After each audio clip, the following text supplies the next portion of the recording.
नमस्कार, मैं हूं राम किंकर। राजधानी दिल्ली में जब से सियासत बदली है, विपक्ष में खासकर 22 सीटों पर सिमटकर आम आदमी पार्टी रह गई। उसके बाद से राजधानी दिल्ली का जो दिल्ली नगर निगम मुख्यालय है, वहां पर जो स्थिति है, जो तस्वीरें हैं, वो बहुत कुछ बयां करती हैं और बहुत बदला बदला सा सब कुछ दिख रहा है। बदला बदला सा इसलिए क्योंकि अभी आम आदमी पार्टी और बीजेपी के बीच जो पार्षदों का अंतर है, वो सिर्फ 2 से 3 पार्षदों का अंतर है। विपक्ष धीरे धीरे सिमटता जा रहा है, लेकिन सत्ता पक्ष किस तरह से काम करेगा, किस तरह से उसकी फ्रेमवर्क होगा, और साथ ही साथ उसने संकेत देने शुरू कर दिए हैं। आज दरअसल साफ तौर पर नेता विपक्ष राजा इकबाल सिंह का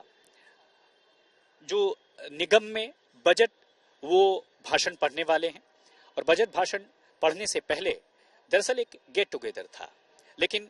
गेट टुगेदर में जो तस्वीरें दिखी वो साफ तौर पर बताती हैं कि आने वाले वक्त में जो सत्ता पक्ष है वो एक तरह से मान चुका है कि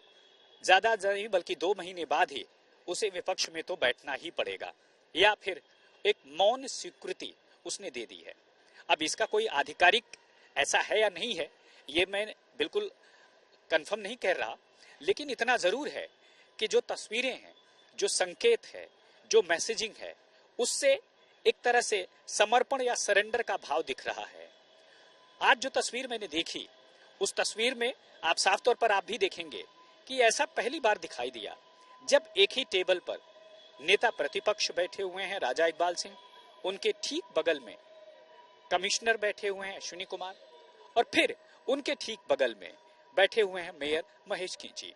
तो विपक्ष के बीच में कमिश्नर, और ऐसा बहुत कम देखा गया, बड़ा दुर्लभ होता है ये देखना, और अक्सर देखा जाता है कि आधिकारिक तौर पर ही ये बैठे हुए दिखाई देते हैं। लेकिन जो सॉफ्ट कह सकते हैं गेट टुगेदर में चीजें मिली, एक कर्टिसी वश हो सकता है, लेकिन कमिश्नर का दोनों लोगों के बीच में बैठना और घंटों तक बातें करते रहना, सत्ता पक्ष विपक्ष का एक दूसरे से हंसना, मिलना, खिलखिलाकर मिलना, गले मिलना, और फिर पत्रकारों से ये कहना कि ये फोटो दुर्लभ होगी, आप एक फोटो ले लो, खींच लो। तो कुल मिलाकर के ये जो तस्वीरें हैं, ये जो मैसेजिंग है, वो साफ तौर पर दिखाती है कि अब एमसीडी ने, विपक्ष ने, यानी कि बीजेपी ने पूरी तैयारी कर ली है कि आने वाले वक्त में जब मेयर का चुनाव होगा तब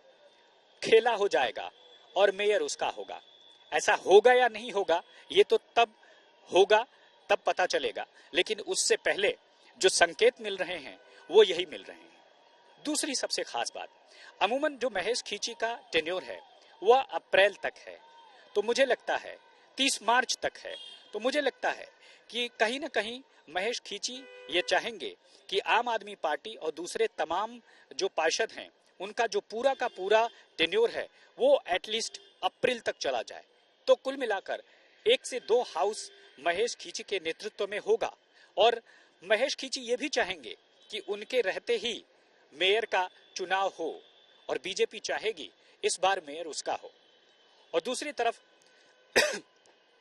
इस वक्त एमसीडी पर खासा ध्यान इसलिए दिया क्योंकि 100 करोड़ से ज्यादा का रुपया जो कि दिल्ली सरकार को एमसीडी को देना था, वह रेखा गुप्ता ने बाकायदा सदन में घोषणा कर दी और एमसीडी को रिलीज कर दिया गया। यानी साफ है कि जब डबल इंजन की सरकार होगी तो उसके बाद दोनों तरफ से विकास की गंगा बहे, ऐसा हर कोई अपने स्तर पर कोशिश कर रहा है। अब ये होगा नहीं होगा ये तो देखने वाली बात होगी, लेकिन कम से कम ये जो तस्वीरें हैं वो साफ तौर पर दिखाती हैं कि किस तरह से सत्ता पक्ष विपक्ष के बीच अब जो तलखी थी,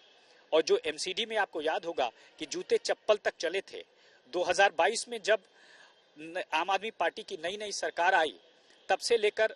अब तक जितने निगम की बैठकें हुई बहुत कम वो सफलता से चल पाई, लेकिन दिल्ली नगर निगम ही वो ऐतिहासिक सदन रहा जहां पर जूते चप्पल चले, रात रात भर पार्षद सोए पड़े रहे। और कुल मिलाकर अब दिखने में आ रहा है कि बदली हुई राजनीतिक परिस्थितियों से ये सब कुछ अब बदलने लगा है। लोग बदलने लगे हैं, तस्वीरें बदलने लगी हैं,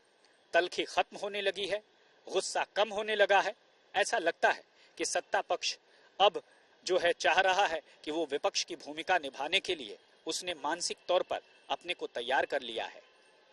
अब किया है या नहीं किया है ऐसी मुझे पूरी जानकारी नहीं है, लेकिन ऐसा संकेत मिल रहा है और ऐसा दिख भी रहा है। इमैनुअल के साथ रामकिंकर सिंह, तक के लिए।